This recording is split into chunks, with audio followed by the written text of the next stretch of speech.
If you watch my channel, you know I have tons of tips and tricks of the trade, trying to make your life easier as a teacher, how to grade, how to handle students in the class, and all of this stuff I put there to hopefully help people out as far as what they can do in their classroom. And they have served me well.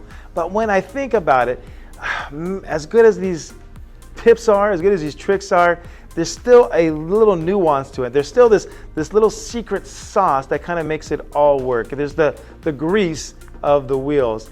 And I try to identify that, and it's hard to teach because it's one of those soft skills. But the secret sauce in classroom management is this: it is confidence. Confidence. That's right, you heard me, confidence. That is the secret sauce. Now, it's easy to say, right? Of course, right? You want to be confident in your classroom and everything else. But how do you have that confidence if you don't have it? Am I saying that right? How do you have that confidence if you don't have it? And so what I want to give you in this video is some little tips to hopefully help build that confidence. So that way, when you're in the classroom and you apply some of these tips and techniques and everything else, you have a better chance of them working for you. But first, let's go ahead and play that intro.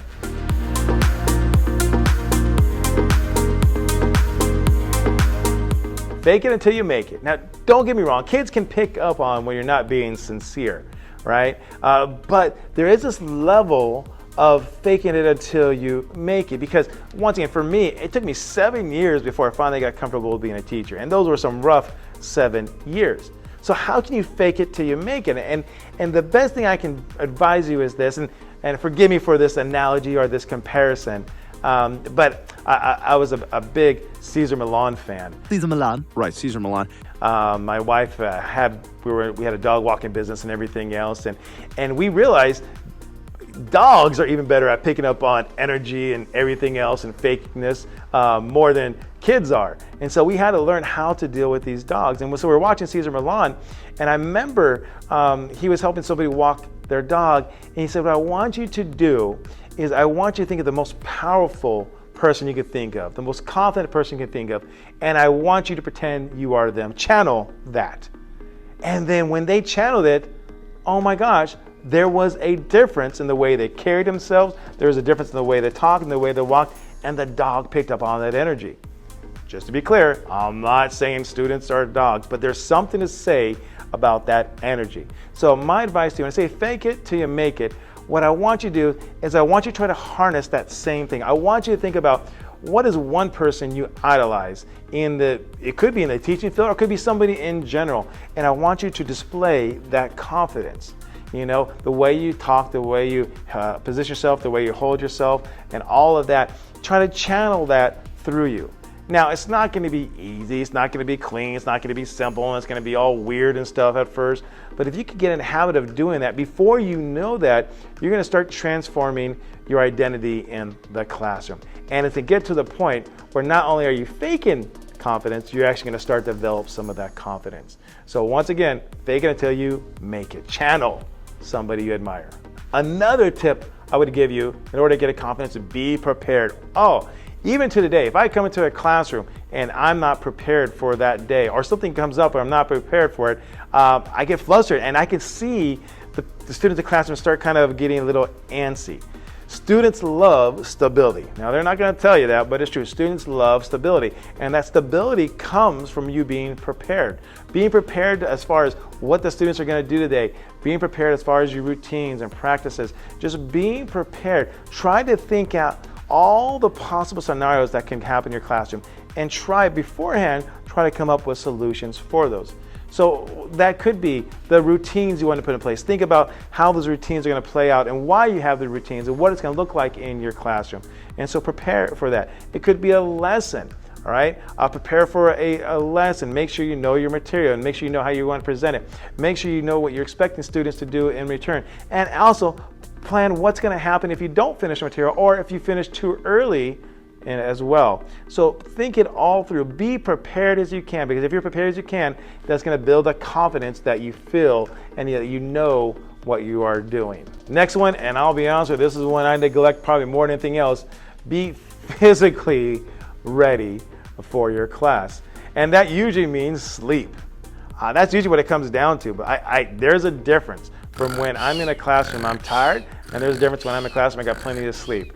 Just the way I carry myself is a huge difference.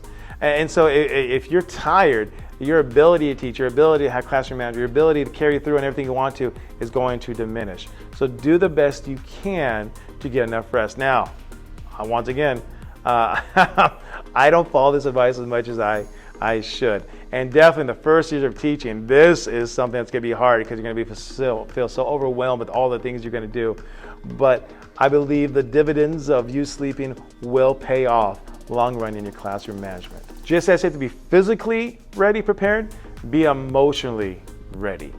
Now, this is a little harder because a lot of times we don't know where we're lacking emotionally until we actually go inside internal and try to figure that out. Maybe you need a counselor, maybe a psychologist, maybe a friend to talk to, who knows? But the more you are comfortable with who you are as a person, then that's going to translate to who you are as a teacher, because teachers are people. And the better we are as a person, the better we're going to be as a teacher. So to be emotionally ready for the class, you got to make sure you work on some of that baggage. And some of you may know, and some of you may not know what that actual baggage is. But I'm telling you, the more you start unpacking that, the more you start to get to the core of the way you feel and the way you react, the way you act, the better you're going to be in the classroom. I'll give you an example. One thing in my childhood that I hated was group work because I was always very shy. So this put me in a group, made me uncomfortable to begin with. And so now I was a bit shy. Usually I'm the one that kind of did a lot of work. And so I'd feel myself, first of all, being shy and uncomfortable, then also being frustrated that the fact that I was the one doing the work and everybody else got off scot-free. And so when I unpack that, today in my class, I don't do much group work because I have the feelings I had as a kid linger on today, and it comes out in my teaching. And the more we learn about this, there are definitely a lot of benefits of group work. As far as the social things, as far as the collaboration and all that synergy and all that stuff.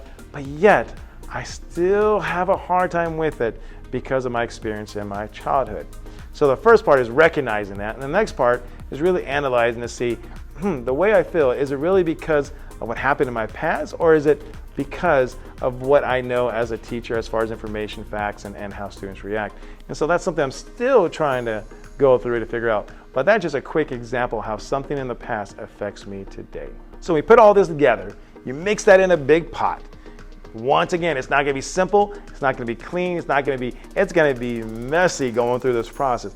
But if you start putting all this part, you start mixing it before you realize it, and then you sprinkling this confidence in there, right? Developing this confidence, you're going to get the classroom that you always wanted. But it is going to take work. And trust me, it is worth the effort you put into it. Thank you for watching the video. If you like what you saw, please hit the subscribe button or click on one of the other links.